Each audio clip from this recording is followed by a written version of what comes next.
ये वो प्यारा सा कंपटीशन है जिसमें हर हफ्ते हमारी मंडली के साथी शामिल होते हैं। मैं 1 या 2 वाक्य बताता हूं और उसी से शुरू करके 6 अलग अलग राइटर्स लिखते हैं 6 नन्ही कहानियां। आज का असाइनमेंट है ये वाक्य। बस खचाखच भरी थी, कोने में सिर्फ 1 सीट खाली थी। आइए सुनते हैं कि मेरी मंडली की सदस्य अनुलता राज नायर ने इसी वाक्य से शुरू करके कैसे लिखी है एक नन्ही कहानी, खाली सीट। बस खचाखच भरी थी, कोने में सिर्फ 1 सीट खाली थी। मेरी नजर उस सीट पर अटक गई। हैरान था कि कैसे लोगों से अनदेखी रह गई वो जगह।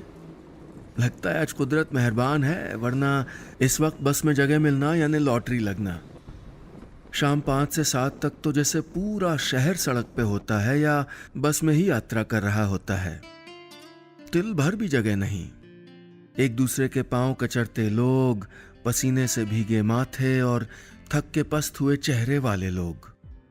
सोचकर ही मुझे खींच आने लगी थी। ये भी कोई जिंदगी है? काश के एक स्कूटर होती तो ये रोज रोज की लड़ाई नहीं करनी पड़ती। क्या किस्मत है एक मास्टर की। हर साल न जाने कितने बच्चों का भविष्य चमकाता हूं और खुद वहीं का वहीं, सारे सपने वहीं के वहीं। मैं लोगों से टकराता, कंधे से कोड़ता, पांवों को लांघता, बचता बचाता वहां तक पहुंच गया, उस खाली सीट तक। बैठने ही लगा कि उसके खाली होने की वजह नजर आ गई।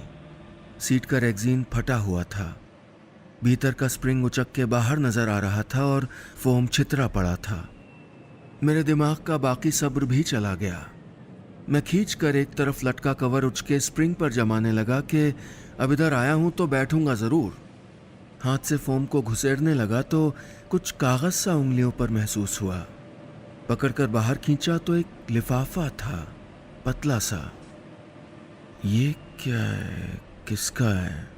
बुदबुदाते हुए मैंने उसके भीतर झांका तो हैरान रह गया। उसके अंदर गुलाबी गुलाबी 2000 के नोट थे।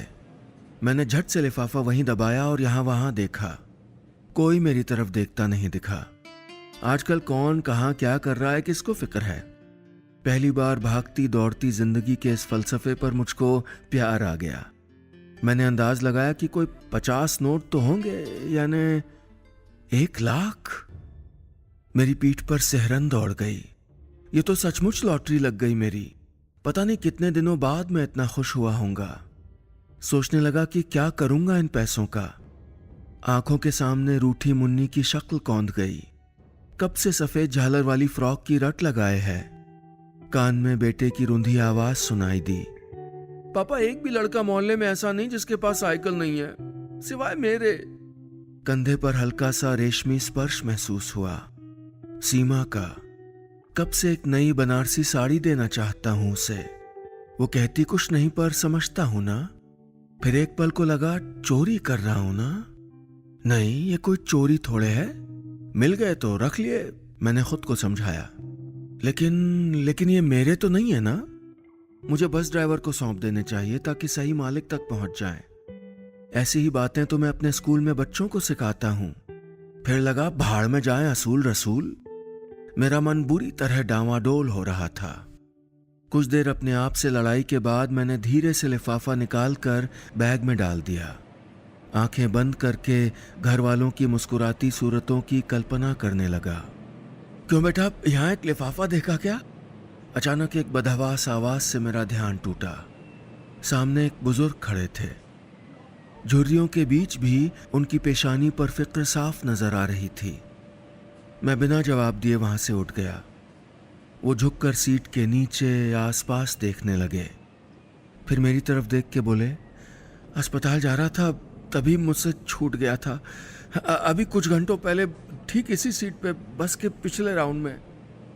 तभी बस कंडक्टर ने मेरे स्टॉप का नाम पुकारा। मैं भीड़ को काटते हुए आगे बढ़ने लगा। मन ही मन बच्चों को याद किया।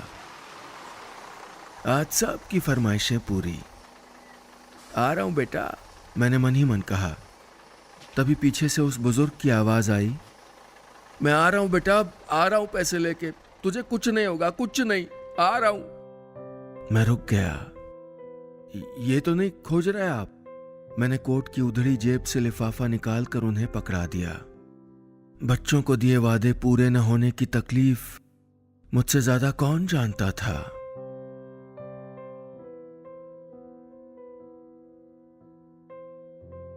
बस इतनी सी थी ये नन्ही कहानी। अगले सेगमेंट में आइए सुनते हैं कि मेरी मंडली की सदस्य लकी राजीव ने किस तरह इसी वाक्य से शुरू करके लिखी है एक नन्ही कहानी, खाली सीट। बस खचाखच भरी थी, कोने में सिर्फ एक सीट खाली थी। मैंने बड़ी उम्मीद से वो सीट घेरने के लिए कदम बढ़ाए ही थे कि खाली सीट के पहले बैठे उस आदमी ने मुझे रोक दिया। सीट बुक क्या साहब जी? हाँ अभी तो खाली है ना, कोई आएगा तो हट जाऊंगा। मैं जगह बनाते हुए उधर बढ़ने लगा तो वो तैश में आने लगा। बोलिए ना बुक क्या है? 2 सीट की टिकट कटाई है, थोड़ी देर में आ जाएगी बैठने वाली। मैं झुंझला कर रह गया था। उस आदमी से भिड़ने का फायदा था नहीं। अजीब सा कठोर चेहरा, बड़ी बड़ी मूछें, सर पे सतरंगी साफा और एकदम लाल आंखें। मैं बैग नीचे रखकर एक डंडे का सहारा लेकर वहीं खड़ा हो गया। बस हिलते डुलते खड़खड़ करते चली जा रही थी। दिमाग पहले से ही खराब था, कुछ लिख नहीं पा रहा था आजकल। इस बार भी बॉस ने खास लताड़ लगाई थी और मैं निकल पड़ा था झोला उठाए कहानी ढूंढने। राजस्थान घूमने आए हो साहब जी? उसने पूछा। हाँ भी और नहीं भी, कहानी लिखता हूँ मैं घूम घूम के, बस उसी लिए निकला हूँ। मैंने अपनी धुन में जवाब दे दिया। वो ठठा कर हंसा। ये लो, कहानी लिखी थोड़ी जाती है, वो तो बीत चुकी होती है कहीं, बस उठा के रख देते हैं पन्ने पे, है कि ना? उसकी इस गहरी बात पर एक बार तो मैं दंग रह गया। क्या बात कह गया था बंदा। हमारे गांव के छोरे की कहानी लिख दो साहब जी, मेरा खास दोस्त है, बहुत प्यार करता था प्रधान की छोरी को, दोनों शादी कराए थे मंदिर में। वो एकदम से बोला। फिर? मैंने कहा। फिर के प्रधान को जब पता चल गया ना तो छोरे की फसल जलवा दी, उसके माँ बाप सबको इतना पिटवाया। वो पूरे भाव से बताता जा रहा था। ओहो, और वो तुम्हारा दोस्त और वो लड़की? मैंने पूछा। वो धनी लुगाई तो भाग गए थे दूसरे गांव, लेकिन कब तक भागते, एक दिन घेर लिया प्रधान के छोरों ने, इतना मारा, छोरी तो बची कोनी। वो आदमी बताते हुए एकदम उदास हो गया था। मैं भी सुनकर कह नहीं पा रहा था। इतनी बार पढ़ चुका था इस ऑनर किलिंग के बारे में, लेकिन यह हादसा सुनकर मन खराब हो गया था। मैंने आगे पूछा, और वो लड़का, मतलब तुम्हारा दोस्त, वो बच गया? हाँ साहब जी, शरीर से तो बच गया, लेकिन बावलों से घूमे है, हर जगह उसे अपनी लुगाई दिखे है। साहब जी छपवा दोगे ना ये कहानी? हाँ हाँ बिल्कुल, कह के मैंने झूठ बोला। क्या नया था इस कहानी में जो मैं लिखता? मेरा स्टॉप आ गया था। मैं बैग पीठ पर लाद कर उतरा और सड़क के किनारे खड़े होकर मैप देखने लगा। तब तक एक आवाज आई। साहब जी, एक बहुत जरूरी बात तो रह गई। वो बस की खिड़की से मुंह निकाल कर चिल्ला रहा था। बस रुकी हुई थी, मैं खिड़की के पास चला गया। छोरे को सब जगह अपनी लुगाई दिखे ना, तभी तो बस में भी उसकी सीट लेतो है। सबको लगता है कि सीट खाली है। बस इतनी सी थी ये नन्ही कहानी। अगले सेगमेंट में आइए सुनते हैं कि मेरी मंडली की सदस्य अंकिता वर्मा ने इसी वाक्य से शुरू करके कैसे लिखी है एक नन्ही कहानी, खाली सीट। बस खचाखच भरी थी, कोने में सिर्फ एक सीट खाली थी। आप बैठ जाओ। सीट के पास पड़ी एक उम्रदराज पहाड़ी औरत को मैंने जब कहा तो वो बिना जवाब दिए, बिना पलक झपकाए, उन खाली गड्ढों में धसी आंखों से मुझे घूरती रही। मेरे पूरे बदन में झुरझुरी दौड़ गई। मैं चुपचाप उस सीट पर बैठ गया। मुझे आखिरी स्टॉप तक जाना था। आखिरी स्टॉप डोडरा कवार था, जहाँ से मुझे उत्तराखंड पैदल निकलना था। मैं दिल्ली से पहली बार अकेले ट्रैकिंग करने पहाड़ों में आया था। बाहर एकदम घुप अंधेरा हो गया था। दूर से उल्लुओं के रोने की अजीब सी आवाजें भी सुनाई देने लगी थी। मेरी बगल वाली सीट पर एक अधेड़ उम्र के शख्स बैठे थे। कहाँ से आ रहे आप? उन्होंने मुझसे पहाड़ी लहजे में पूछा। जी दिल्ली से। दिल्ली में तो गर्मी होनी, हमारे यहाँ तो पूरे साल सर्दी रहती है। वो मुझसे बातें करने लगे थे। पूरी बस इतनी भरी हुई है, पर कोई इस खाली सीट पे क्यों नहीं बैठ रहा था? अरे महाराज, अब क्या बताएं आपको। यहाँ के लोगों का मानना है कि इस बस पे बंशीरे का साया है। बंशीरा? मैंने अपना सर खुजाते हुए पूछा। हाँ जी, आपकी भाषा में बोले तो पिशाच, बहरूप या कुछ भी बुला सकते हैं उसको। ऐसा बोलते हैं कि वो पिशाच किसी का भी रूप ले सकता है, इंसान, जानवर, पक्षी। और जिस सीट पे आप बैठे हैं ना, वो बंशीरे की सीट है। सच में? सुनकर मैं थोड़ा घबरा गया था। अरे आप तो डर गए, सब सुनी सुनाई बातें हैं। मैं भी तो रोज इसी सीट पे बैठ के शहर से आता जाता हूँ। मैं भूत प्रेत में विश्वास नहीं करता था, मगर एक अलग अनजान जगह पर जाकर थोड़ी सी बेचैनी महसूस होनी तो लाजमी थी। मैंने अपनी आंखें बंद कर लीं। तभी अचानक से जोर की ब्रेक लगी और झटके से मेरा सर सीट के आगे लगे हैंडल पर बजा। अब मैंने सर सहलाते हुए आसपास नजर दौड़ाई तो मैं सकपका गया। बस एकदम खाली थी। मैंने उन शख्स की सीट की ओर मुड़कर देखा तो वो भी वहां नहीं थे। तभी मेरी आंखें फटी की फटी रह गईं जब देखा खिड़की के शीशे से कोई मुझे घूर रहा था, कुछ बहुत डरावना। मैं जैसे ही सीट से उठने लगा तो किसी चीज ने पीछे से मेरा गला जोर से दबोच लिया। मैं जैसे ही चिल्लाया तो मेरी नींद टूट गई। बुरा सपना देख लिया आपने? मैं बुरी तरह से हाँफ रहा था। अच्छा, आपको एक मजेदार बात बताता हूं। लोग बोलते हैं जो इस सीट पे ना एक बार बैठ जाता है तो उसे बंशीरा अपने घर ले जाता है। बोलो, ये भी कोई बात हुई? घर जाके क्या रोटी पानी खिलाएगा या उसको खुद खाएगा? मुझे समझ नहीं आया कि उनकी इस बात पर हंसूं या डरूं। तभी आखिरी स्टॉप आ गया। मैंने उन महाशय से विदा ली और बस से उतर गया।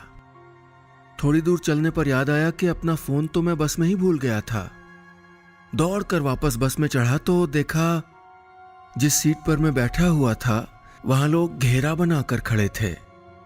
मैंने भीड़ में जैसे ही झांक कर देखा तो मेरे पैरों तले जमीन खिसक गई।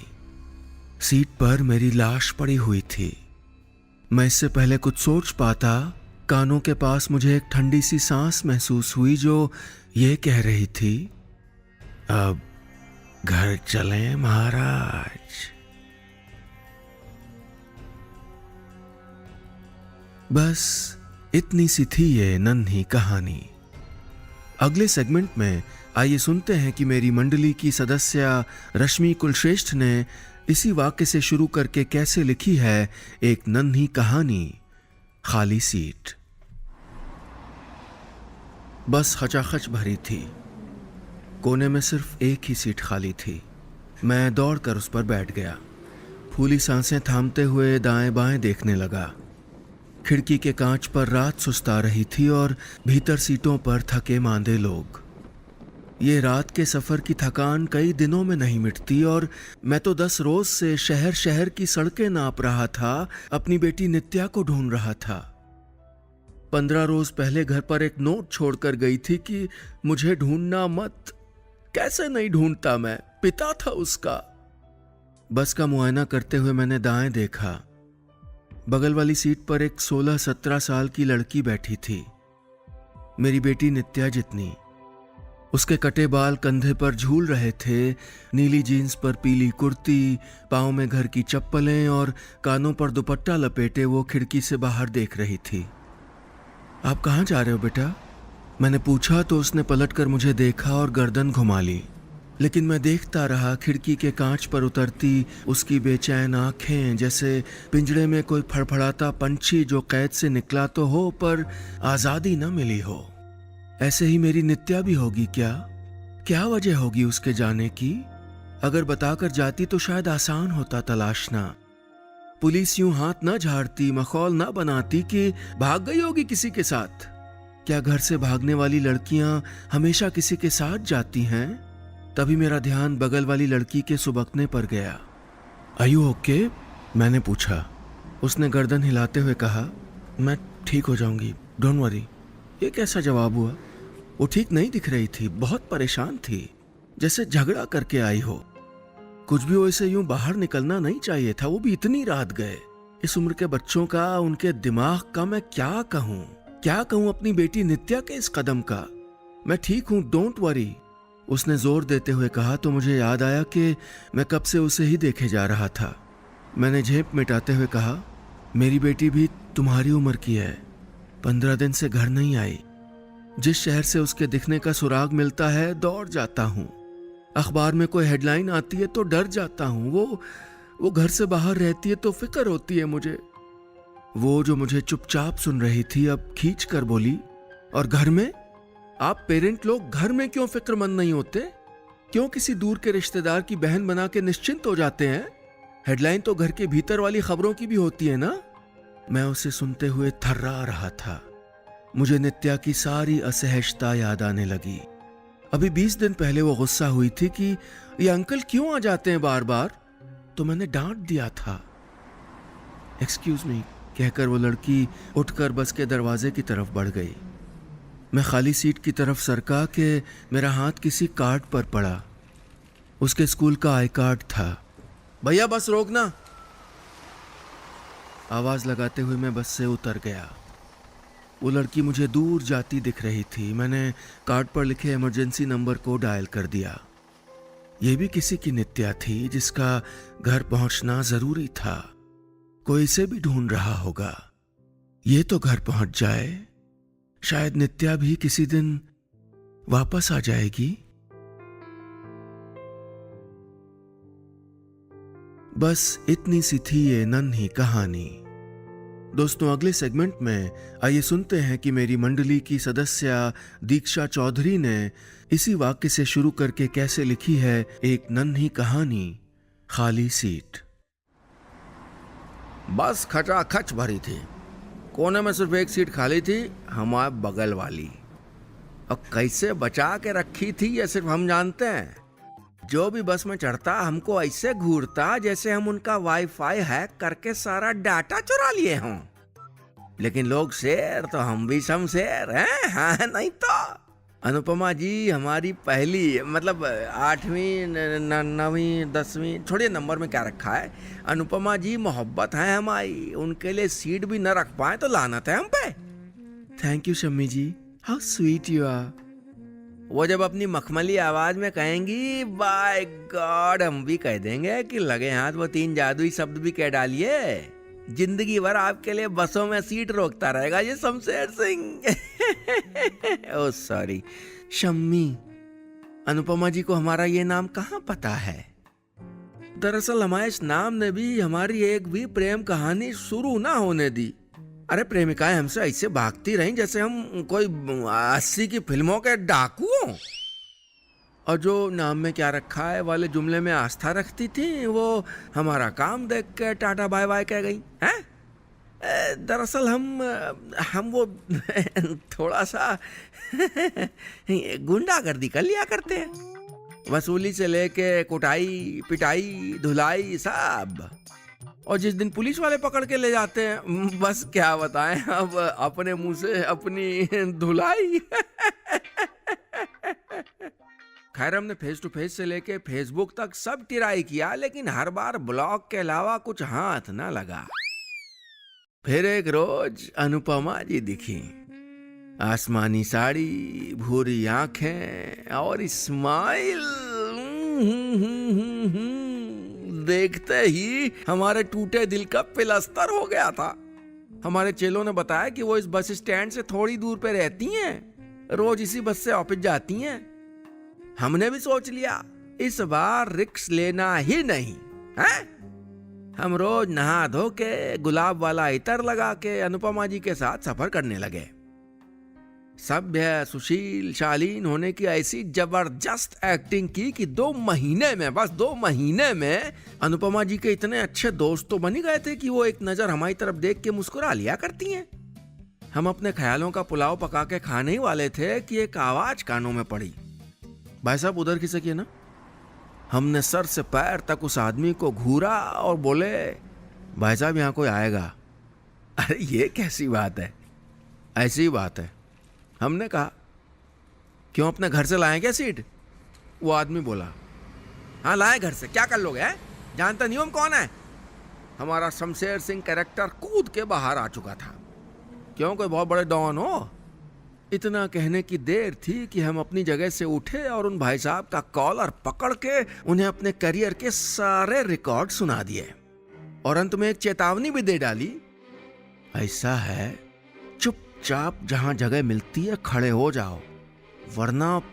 हम बोलते बोलते रुक गए। अब अनुपमा जी बस में चढ़ गई थी। शुक्र उन्होंने अब तक इस तरफ देखा नहीं था, वरना रिलेशनशिप से पहले ब्रेकअप हो जाता। अनुपमा जी हमारे बुलाए बिना ही हमारी तरफ चली आई। अरे इसे कहते हैं सच्चा प्यार है। हेलो शम्मी जी, वो बोली। हम दिलकश मुस्कुराहट के साथ अपने प्यार का बेशकीमती तोहफा यानी खचाखच भरी बस में खाली सीट उनको पेश करने ही वाले थे कि वो बोली, इनसे मिलिए, ये हमारे भैया हैं। भैया, ये शम्मी जी बड़े भले आदमी हैं।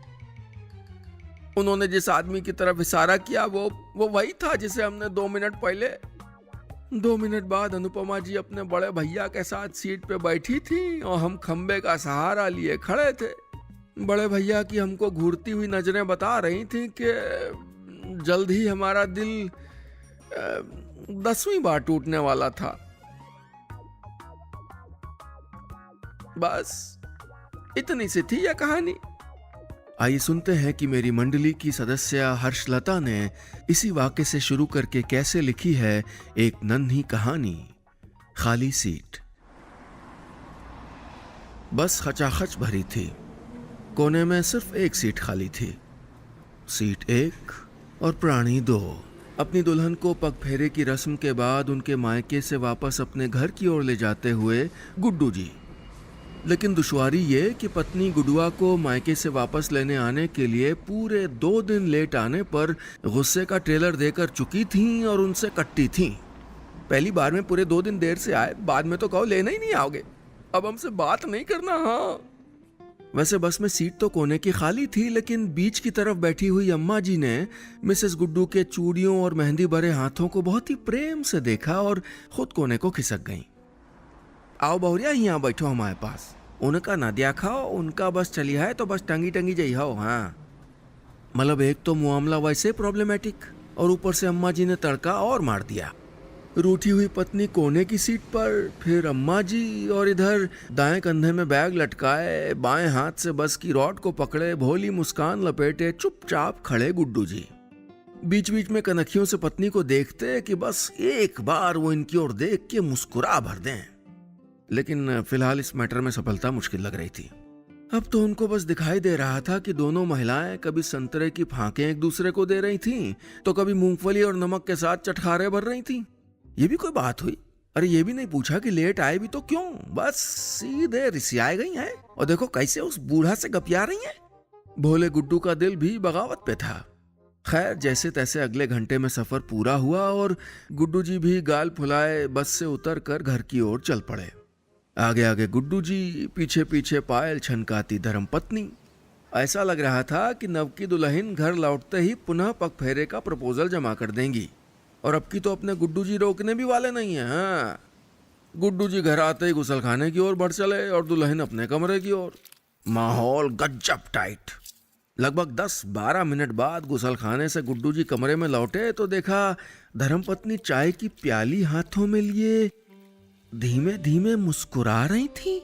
कितनी देर लगा दी, चाय ठंडी हो रही है। चाय? मानो झूठी मूठी का गुस्सा ओढ़े गुड्डू जी बस इसी न्योते के लिए रुके थे। जाओ वो बस वाली अम्मा को पिला दो। मार ऐसे चिपटी जा रही थी उनसे जैसे अपनी अम्मा हो। अरे वो अम्मा तो कह रही थी कि सीधा है दूल्हा, उनको क्या पता भोंदू है एकदम। दुल्हन बोली। भोंदू? गुड्डू जी भवें चढ़ाते हुए बोले। अब हमारे लिए इतना बड़ा तोहफा तकिए के नीचे रखे हो और जब लेने आया तो बताए भी नहीं। अपने हाथ में हनीमून की टिकटें गुड्डू जी को दिखाते हुए दुल्हन मुस्कुराने लगी। पत्नी को खुश देखकर गुड्डू जी का नकली गुस्सा भी काफूर हो गया। चाय का घूंट भरते हुए पत्नी से बोले, अरे बताने का मौका ही कहाँ दिया। वैसे घूमने जाने के लिए छुट्टी बढ़ा ली थी तो 2 दिन एक्स्ट्रा काम कर लिया, बस इसीलिए लेने आने में देरी हो गई। भोंदू तो हो लेकिन प्यारे वाले। दुल्हन की प्यार भरी झिड़की गुड्डू जी को प्रसन्न कर गई थी।